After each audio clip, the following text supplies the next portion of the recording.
A política proibicionista não protege nem seu filho, nem a sua filha, nem seus parentes. Usar droga vai depender do teu filho, não vai depender do lugar que ele mora, da educação que ele recebeu.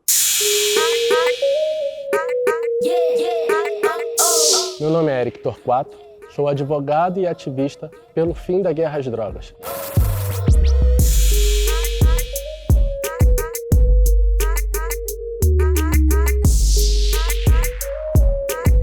Trabalho há mais de 10 anos por uma nova política de drogas e eu acredito que todas as drogas devem ser legalizadas. Mude minha ideia.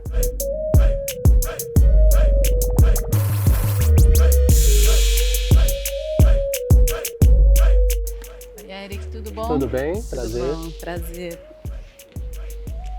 Tudo bem? Prazer. Prazer. Léo Sayon. Prazer, meu Eric. Meu camarada. Beleza, Prazer, tudo bem, mano? Prazer, Guilherme.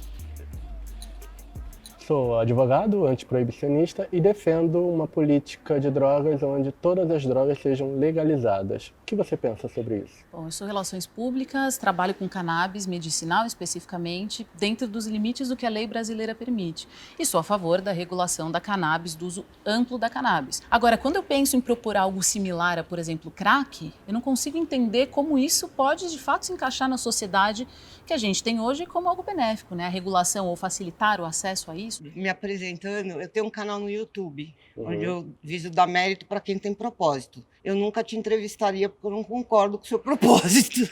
Legal. Desculpa, mas tô sendo sincera, porque eu acho muito perigoso, sabe? Eu sou daquelas pessoas que realmente têm medo. Claro. Eu sou a favor da legalização da maconha, mas eu acho muito temerário a gente falar, por exemplo, na legalização da heroína. Eu acho que um ponto muito interessante pra gente olhar é olhar pelo outro espectro, é claro. Olhar pelo espectro da degradação física e muitas vezes da degradação mental que usuários de drogas pesadas, como crack, como muitas vezes pó, lança-perfume, essas pessoas têm. Eu moro na zona sul de São Paulo, na periferia, e dentro da quebrada, muitos amigos meus de infância e muitas pessoas que eu conheci minha vida inteira, elas acabaram entrando por outras vidas e levando, sabe, levando caminhos que acabaram levando a pessoa muitas vezes à morte, muitas vezes a pessoa a uma vida de morador de rua. Então, eu acredito que a legalização geral em si, ela não seria um ponto tão interessante a se tratar assim para a sociedade, ainda mais para uma sociedade não tão amadurecida quanto o Brasil. Você sabe que eu também venho de periferia, né? Eu sou da Baixada Fluminense, Nova Iguaçu, né? Então, assim, meu histórico de vida talvez parecido com o seu. A violência é muito presente, né? E o uso de drogas também ali como uma espécie de atrativo para aqueles jovens que estão na rua buscando o que fazer, né? Aprendendo a sobreviver. É justamente por conta da violência que eu defendo a legalização. Justamente por também ter visto amigos de infância morrer cedo ou ir para a cadeia muito rápido. E veja só, hoje eu estou aqui combatendo essa política que transforma jovens como nós, de origem periférica, em alvos. Eu acho que legalizando não vai nem melhorar nem piorar, sinceramente. Mas eu acho que vai deixar de acontecer muitos crimes, a questão da milícia vai diminuir. Eu acredito nisso. Aí acabava era o mundo, viu? Se tem fim de mundo, esse aí seria o fim do mundo. Eu acho que seria mais seguro, sabe, para as pessoas, para a gente ter uma regulamentação, poder ter um acompanhamento também das pessoas que fazem uso disso. Acho que seria muito seguro para todo mundo. As pessoas começariam a ser mais dependentes químico ou ter que procurar ajuda de alguém especializado, de um médico especializado. Não acho que seria uma boa ideia. Eu acho que seria muito bom, mas tem que ser um plano, alguma coisa planejada e construído ao longo do tempo, com uma noção de saúde. Esse que é o ponto mais importante, não é de segurança pública, é de saúde pública para conseguir fazer esse processo, mas eu acho que seria benéfico. É importante deixar claro que a legalização não implica autorizar a venda. Tá. Uma política de legalização, ela, na verdade, tira da esfera do direito penal um problema social como o crack e traz para o âmbito do direito à saúde. É basicamente descriminalizar, regulamentar, controlar para que os danos sejam reduzidos. Bom, controlados, né? Que você não mede, não controla, não tem como você saber. Exatamente. O que é proibido está fora de controle. Sim. Então a proibição ela aproxima o crack muito mais de uma política de liberação total do que necessariamente do controle e a prevenção que todos nós desejamos em relação às substâncias mais perigosas. Eu não nego que o uso problemático de drogas deve ser pensado pela nossa sociedade, mas o que eu defendo é que o modelo de proibição traz um efeito colateral muito pior do que o dano causado pelo uso daquela droga. Você falou dos efeitos colaterais da proibição. inibição, da proibição, né?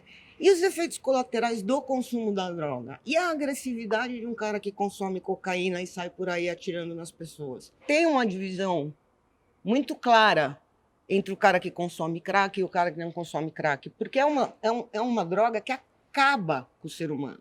E tem drogas que incitam a violência, sim. O cara fica mais agressivo, você está colocando em risco uma outra pessoa. Eu sou a favor da legalização da cannabis, não somente da descriminalização. Só que o meu fator com outras drogas é justamente o corpo humano, entendeu? Porque, por exemplo, eu sei que uma pessoa que fuma um baseado, ela não vai sair matando todo mundo, atropelando no meio da rua. Muito diferente de uma pessoa que usa outros tipos de drogas mais pesadas, entendeu? Drogas que a gente vê que tem um fator real sobre o corpo. Não que a cannabis a longo prazo... Não seja perigosa e tal, mas é claro que é diferente da cocaína, diferente do álcool, com certeza. Né? É claro. E aí eu digo o seguinte, a legalização não é colocar tudo na mesma balança. Pelo contrário, na mesma balança está agora, na proibição. É tudo igual para a proibição. A cannabis é igual a cocaína, é igual ao crack para a proibição. Então, a legalização, ela traz regras. A legalização não é a ausência de regras. A legalização é justamente trazer regras.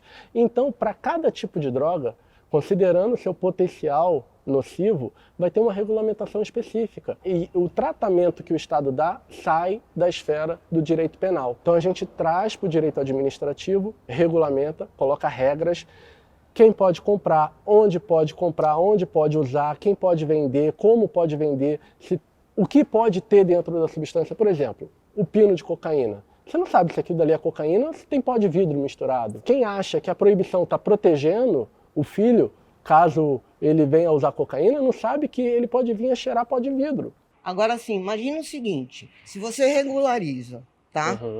Você fala assim, mas hoje ele tem acesso.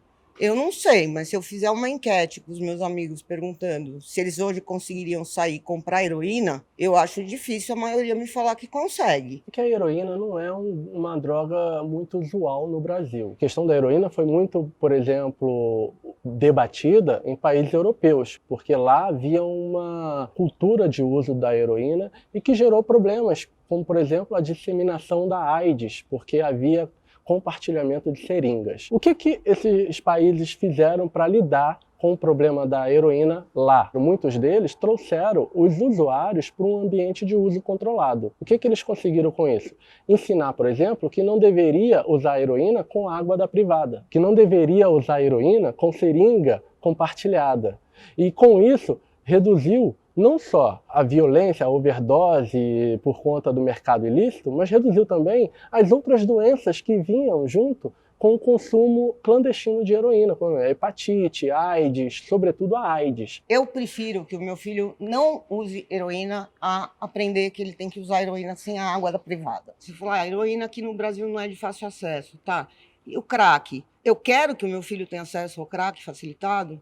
Eu não quero. É fácil para ele comprar crack hoje? No ambiente em que ele vive, não. Eu volto a debater em cima do que você trouxe. O medo do teu filho ter acesso. O medo do teu filho ter acesso, ele deve ser pensado, e quem, como eu, defende um ambiente de legalização, está pensando justamente nisso. Por quê? Usar droga vai depender do teu filho, não vai depender do lugar que ele mora, da educação que ele recebeu, vai depender da vontade dele. Se ele quiser, ele vai encontrar. E se engana você em achar que onde ele está protegido. Não. O acesso está, já dizia o Gabriel Pensador, é mais fácil que pão. E a legalização não quer dizer liberação geral. Liberado é como está. Hoje a gente tem criança nas duas pontas, vendendo e consumindo. Com a regulamentação e uma legalização, a gente tira essa anarquia do mercado de drogas e traz controle e um pouco mais de segurança. Agora, na prática, tá? Cannabis, a gente tem o PL 399 no Legislativo. Isso tá na mesa? Porque eu vejo a lei de drogas ali. Na prática, quieta. a gente, quando fala legalização de todas as drogas, há um certo medo, né, do imaginário que fecha as portas para o debate. E há, por outro lado, um discurso sensacionalista que diz que quem faz esse debate quer colocar as drogas à disposição das crianças, que Já não está estão, né? pensando nas crianças. Já Exato. estão. Exato. Eu costumo dizer que hoje, por exemplo, muitas pessoas me perguntam, mas e o crack? Eu falo, olha, você tem filho adolescente? A maioria das vezes tem. Ou conhece algum adolescente? Conheço. Pois é mais fácil para esse adolescente comprar um crack ou um pino de cocaína do que comprar um antibiótico na farmácia. Verdade. Porque o antibiótico, o farmacêutico vai pedir a receita, vai pedir o CPF, vai reter a receita, mas o crack e a cocaína está disponível em todos os lugares e ninguém vai controlar o acesso desse adolescente a essas substâncias. Claro. Mas você acha que o Brasil atualmente ele está preparado para isso? Essa questão da preparação a gente só vai alcançar com educação. Mas o Brasil não investe em educação. Legal. Exatamente. Mas a gente tem que resolver um problema de cada vez. A gente está falando de drogas. Quando a gente for falar de educação, a gente senta o pau na educação e fala, olha, tem que educar melhor. Esse é o ponto que eu quero trazer, né?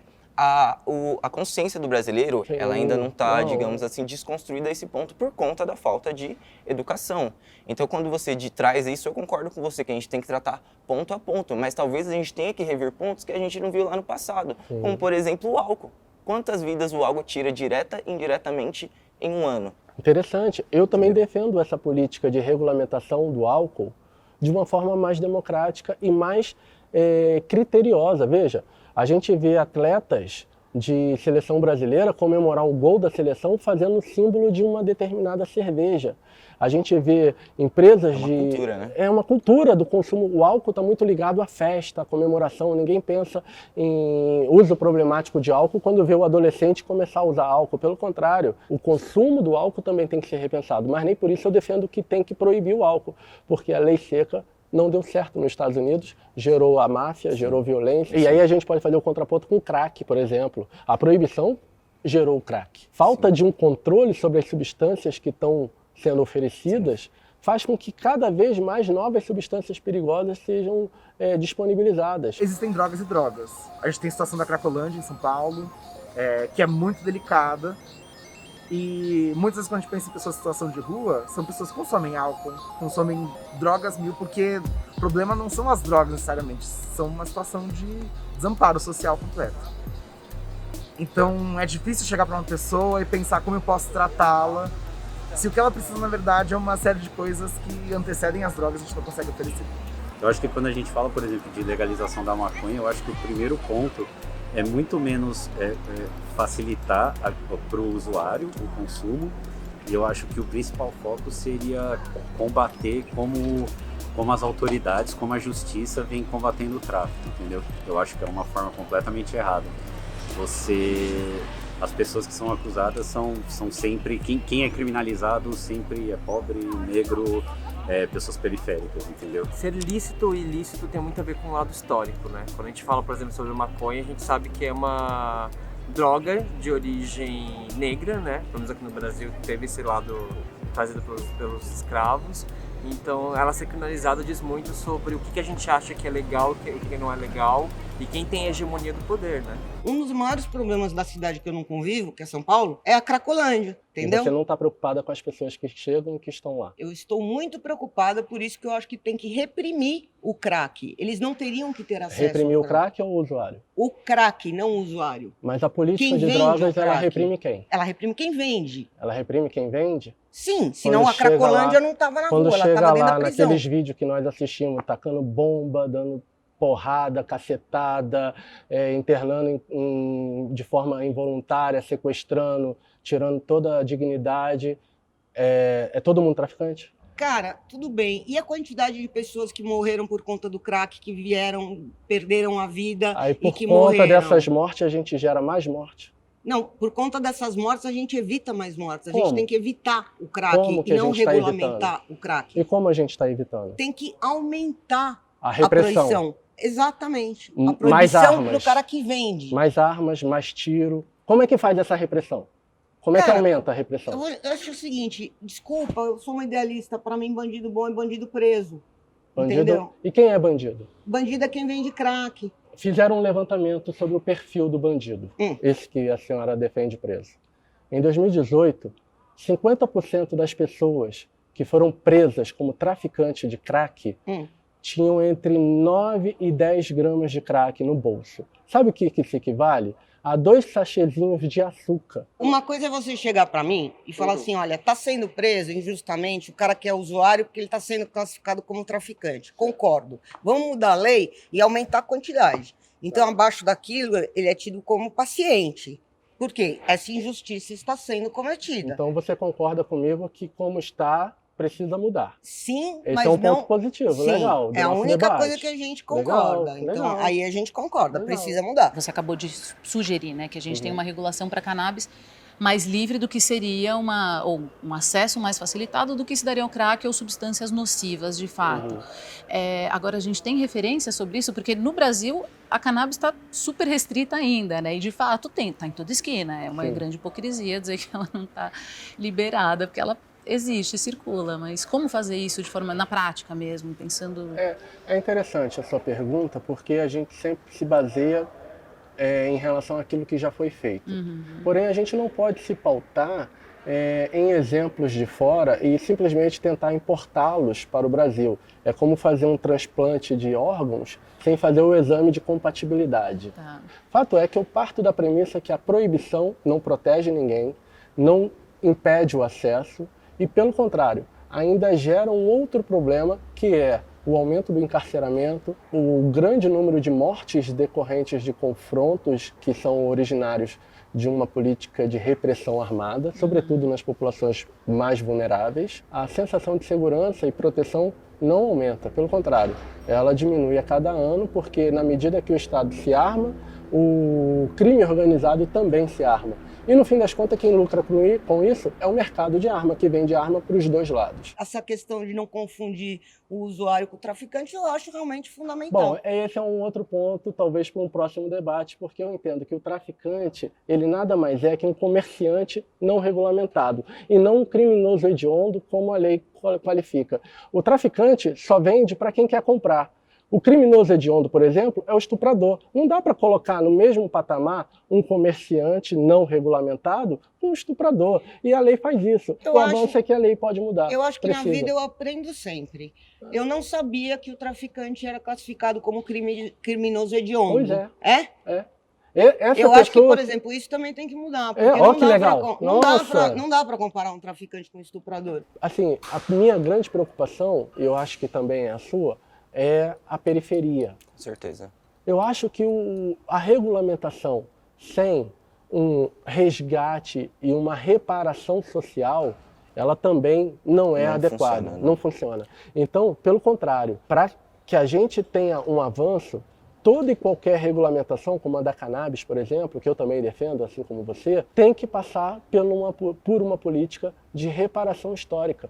Porque não é justo hoje o branco virar empresário da maconha e o negro, que sempre foi criminalizado, continuar excluído desse mercado de trabalho. Faz sentido pelo impacto social que a guerra causa, né? Porque se você parar para pensar, isso não é nem o mínimo sobre o quanto a periferia sofre nessa guerra contra as drogas. A gente tem essa visão que traficante é traficante, um usuário é um usuário, e que isso está associado a toda uma carga histórica. Totalmente. E a gente tem a noção que a periferia é uma das maiores, porque que é aquilo. Se você mora aqui, por exemplo, no Campo Belo, em qualquer um desses bairros ricos, você vai ir na periferia para buscar droga. Você trafica sem arma. Exatamente. Você não é criminalizado como o periférico. Quando aparece no jornal, empresário preso vendendo maconha. Não é traficante preso vendendo maconha. Agora, se é um moleque preto... Estudante preso vendendo... Então, assim, a criminalização é racista. É racista. Eu não acho que a guerra às drogas é contra as drogas em si. Eu acho que é uma questão de marginalização e perseguição dos mais pobres. Né? E isso, eu acho que acontece de várias formas diferentes, a droga é uma delas, assim, sabe? Eu acho que se todas as drogas fossem legalizadas, a gente estaria um pouco mais próximo de entender realmente quais são as tensões que estão presentes hoje na nossa sociedade. Não acho que o ato de legalizar as drogas faria com que a violência contra pessoas periféricas, pessoas pretas, acabasse. Eu acho que é muito fácil a gente virar e falar que não vai ter impacto, porque eu pelo menos moro numa região mais central, então eu sei que essa guerra de drogas não me afeta diretamente. Mas populações pretas, periféricas, lidam com isso constantemente, né? Daquele tiroteio perto de casa, o filho do vizinho que está envolvido com essa questão, então eu acho que sim. Bom, tem aqui o Twitter de um espectador que diz: vocês que são favoráveis à legalização das drogas, acham também que o acesso às aspirinas, entre aspas, da indústria farmacêutica, deveria ser livre? E não é livre? Pois é, né? Mas aqui fica nítido essa questão do medo, né? Quando a gente fala legalização, acredita-se que é o liberou geral. Um resultado positivo e um exemplo claro de uma política de regulamentação que deu certo do ponto de vista da prevenção é o tabaco. A cada ano que se passa, o número de novos usuários de tabaco diminui. Não porque foi proibido, mas porque ao longo dos últimos anos, a política de regulamentação do tabaco trouxe certo tipo de controle social. Então hoje você não imagina mais fumar cigarro dentro do cinema, como era comum na década de 80, por exemplo. Bom, do meu ponto de vista, eu que sou de comunicação, penso que um caminho, e você falou muito em educação, e é o que a gente faz hoje na Cannabis, né, para conseguir fazer com que novos médicos venham aderir, que pacientes que poderiam se beneficiar e não sabem, falam, nossa, eu vou dar maconha para o meu filho, para minha mãe, como assim, né? Que é uma outra via de administração, que é um outro caminho. Eu não sei, eu imagino na minha cabeça uma cartilha, por exemplo, então tá bom, crack, qual seria o caminho ideal de uma regulação? Para que a gente consiga visualizar isso de forma rápida e, de repente, acelerar esse debate. O primeiro caminho é tirar o usuário da sombra da marginalização. Trazer esse usuário para o ambiente de democracia e cidadania. É claro que, para cada uma dessas drogas, o percentual de usuários problemáticos muda. Sim. O crack, por exemplo, a cocaína, o percentual de usuários problemáticos é muito grande.